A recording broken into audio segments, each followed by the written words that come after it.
I'll wait for you to say action. Okay. This meeting is being recorded. Oh, how nice. Um, my name's Hugh. I'm a compulsive overeater and addict, and I do indeed have the desire to stop eating compulsively. I'm glad that gets mentioned at the beginning of the meeting here, because my monkey mind and my monkey addict likes to get caught up in all the details and play with them and lose track of the fundamentals. And that's the fundamental. Of course, that's why I'm here. I don't want to eat compulsively. And you guys, and I know that you guys don't either. And we get to share how we've gone about it one day at a time. I also identify as an addict because besides the food addiction, I'm in several of the substance and other behavior programs.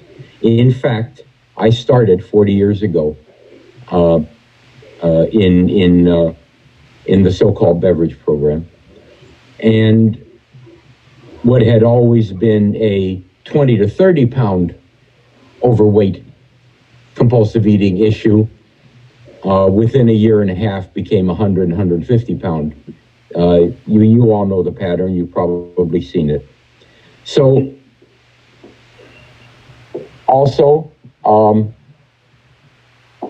about 24, 25 years ago, I checked into an eating disorder program in West LA, California. And they put me on a cargo scale, and I weighed about 250 pounds more than I do today. So that's the history in a nutshell. How I got to that point. If I look at childhood pictures, at the age of 7, I'm very normal bodily. And looking back, I was pretty normal emotionally. By the age of 8, my third grade class picture, I'm a rather chubby kid. I know exactly what happened. Childhood abuse. I have found, as I'm sure many of you have, this is a blooming generality, but it's often true. Show me a compulsive overeater, I'll show you childhood abuse, often sexual. It was so in my case. Food's all I had. It's the only control I had. It's the only thing I had. It's the only relief I had. My mother could only show her love by giving me all the food I wanted, bless her heart. She also, when she saw I turned 12 and 13 and 14, started getting interested in girls, she saw that I wanted to lose weight, and she helped me with diets. You know, she did it both ways. In 1966, I went into the Marine Corps, where they promptly put me into what they euphemistically called the conditioning platoon for 3 weeks. And everybody else in Paris Island called it the fat farm, where all we did all day is exercise, and we were on what they called half rations. And they were literally half as much as everybody else was eating. You can do that to a 19-year-old kid. It worked. Boy, did I lose the weight. They didn't want to measure me for uniforms until, okay. So all that happened. The Marine Corps experience, all in all, was positive, except for that goddamn war that I regret being a part of. And but I have no regrets about the Marine Corps at all. Frankly, I needed something like that. I was a sloppy, lazy, dumb shit, and the Marine Corps has a way of dealing with people like that that's very effective. Then college, then the 70s. All I did was drink and drug and eat, but I got to admit, eating wasn't the number one thing back then. October 4th, 1980, I went into my first Alcoholics Anonymous meeting, and that night, I'm still stunned by this. That night, on the way home from that meeting, I pulled into a... Do we avoid specific mention of foods at this meeting? Okay. I pulled into a donut shop. I had never been in a donut shop. I mean, I ate sweets okay, but I'd never been in a donut shop in my life. That would be the first of many, many, many, many, many times. And I didn't really see what was going on until all the wait happened. 3 years later, I walked into my first Overeaters Anonymous meeting. 50 women and me, scared the crap out of me. Didn't come back for about 2 or 3 years. By that time, I was getting desperate. I went in and out, mostly in, of program all through the 80s, into the 90s. However, I got to admit, I reached 408 pounds in program, going to at least a meeting a week. That's because I tried to do it. You know, the big book says half measures availed us nothing. Well, darn it, half measures worked with alcohol and drugs. I got away with it. And I guess I assumed that it would be the same way with food. And of course, no way. No way. Food brought me to my knees in a way that alcohol and drugs never did. That was my primary addiction, and I realize now, looking back, all I did was kind of set that aside or to the back burner for about 12 years there, and then immediately went right back to it, and that's where I've been ever since.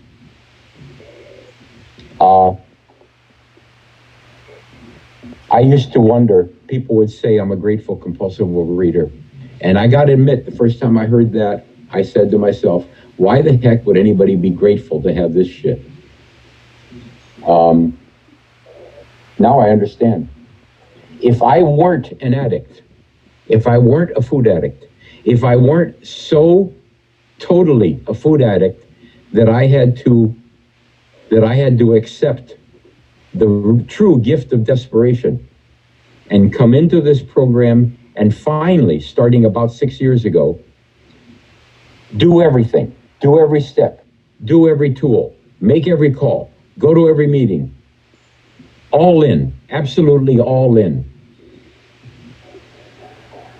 Only food enabled me, forced me to do that. And only because of that have I actually started to get the spiritual awakening. Just the beginnings of it, I suspect, because this thing is magical, and I can only imagine where it goes. But I'm starting to get the beginnings of the spiritual awakening that were promised in step 12, and it is absolutely awesome. It's a source of enormous joy for me. Besides reinforcing the abstinence, which absolutely needs reinforcement. That's an everyday thing for me. I'm a fragile compulsive overeater. I have to weigh and measure very carefully because one of my addictions is volume. It helps me. For a while, I thought of the addict in me as something evil and horrible and all that. I've let that one go. It helps me to think of my addict as somebody that just doesn't know any better and needs to be helped along. And in fact, he did help me back when I was 7 years old. I'm glad I had him because I don't know what would happen if I hadn't. But now he needs taming. He needs daily nurturing and care. And he needs to see the same amount and approximately the same kind of food coming down the chute 3 times a day. If he sees that, he's relatively calm most days. By the way, today was not one of those days. Today I had a lot of food thoughts. Other days, not as much. I get to pray on that. I get to work on it. I get to talk to you guys about it and talk to my sponsor and my sponsees about it. Because I know there's people in our program that live a relatively craving-free life. Bless their hearts. And God, I wish I could. I can't yet. Okay, that's the deal. That's the deal I got. It's worth it. It's worth it for all the gifts that I get. What happened? Okay, that's approximately the way it was. What happened started with hitting 408 pounds and going to that treatment center and Shortly before and shortly after that, finally at least understanding the first 3 steps. And then about 6 years ago, doing the most thorough 4-step I've ever done. My current sponsee, who I started with about 7 or 8 years ago, he urged me to write down every single thing that occupied the tiniest area of real estate in my brain, whether I could remember the names or not, or whatever, any little thing, any name, place, institution, principle that I had a resentment for. It filled 280-page college ruled notebooks, and it took well over a year, and it was worth every minute of it. I'm really grateful that I finally did that, because those of you who've done the 4-step, the way the big book shows us, you know that we divide it up into columns. The first 3 columns were no big deal. The 4th column is my part. Where was I? Selfish, dishonest, self-seeking, and afraid. Ooh, doggies. That's why, by the way, that's why it took as long as it did. I had the first 3 columns done within 6 weeks. That wasn't a big deal. Column 4 was the big deal. I was not ready for, I was not prepared for, I didn't want to do that kind of self-examination, that kind of soul-searching, that kind of admission.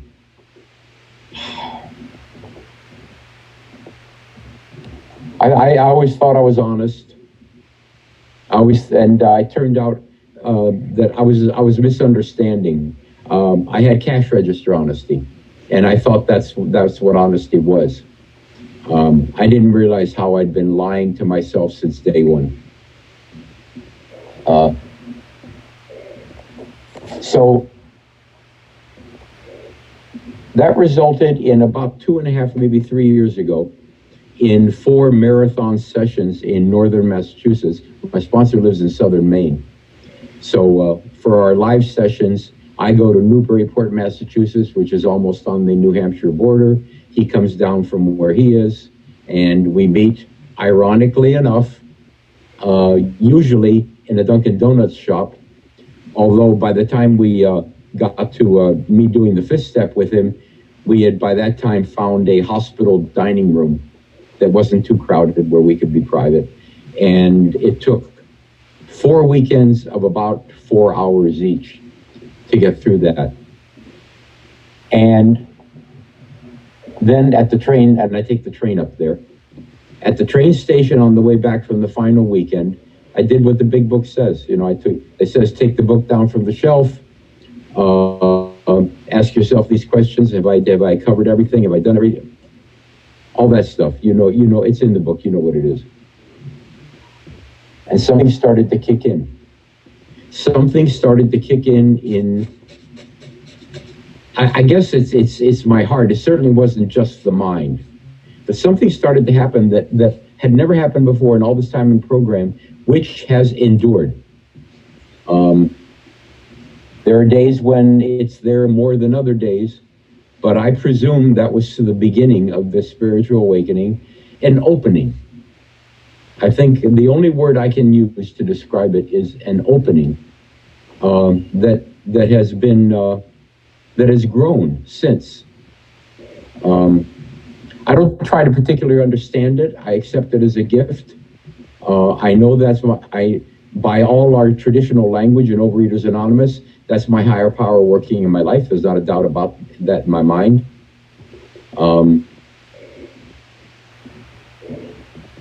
Something started so that, and my abstinence has not been squeaky clean since then, but since that time, my slips have been far, far shorter in duration and far less severe. And now since last summer, they have flat out disappeared. Not a good word. Today, I'm abstinent, and I have been since last summer. And I am so grateful for that. God, I'm grateful. I had by the way, I had had periods of a year abstinence before, but actually they were diets. Looking back, I know they were diets. I was thinking... You have 5 minutes left. Thank you.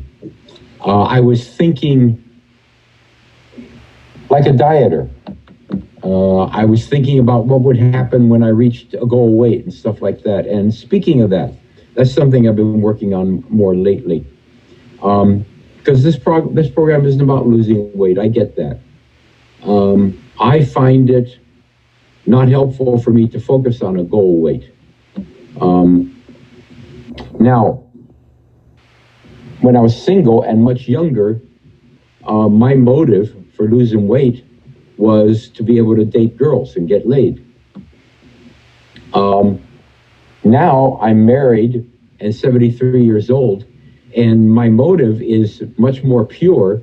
My knees and my back can't handle all this, and my hips, they just can't handle any extra weight.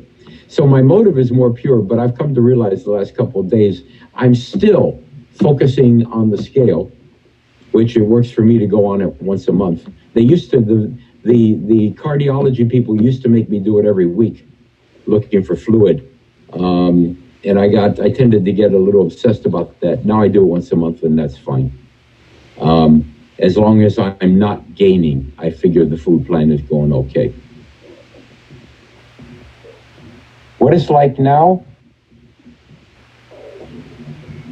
for this past year of the virus and the shutdown and the isolation, my wife being locked up in this one-bedroom apartment, I don't know what I would have done without it.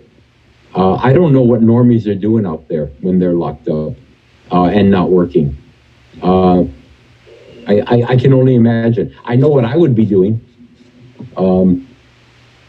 If it weren't for program, I would have gained a couple of 100 pounds probably during this year, because that's all it took me back then. I was good at that.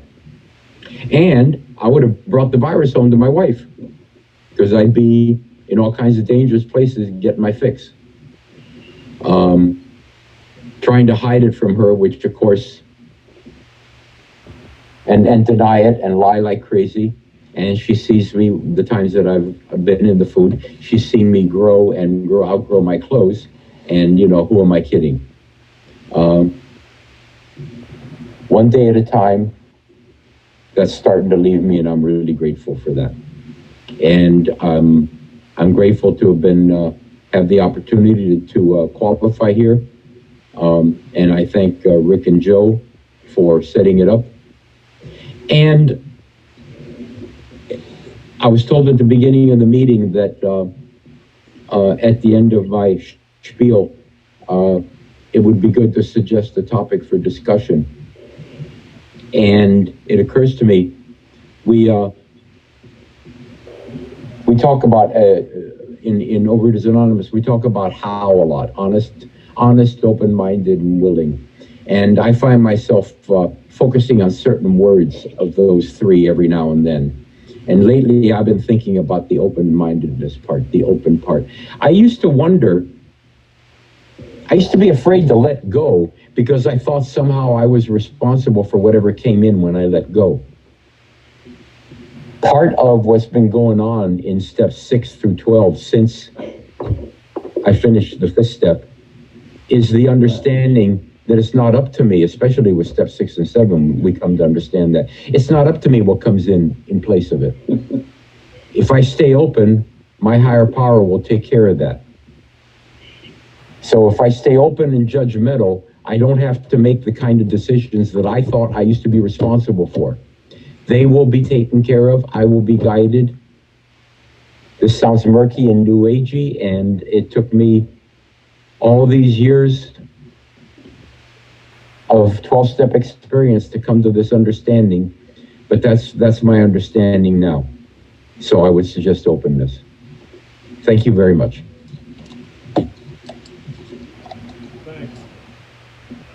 The record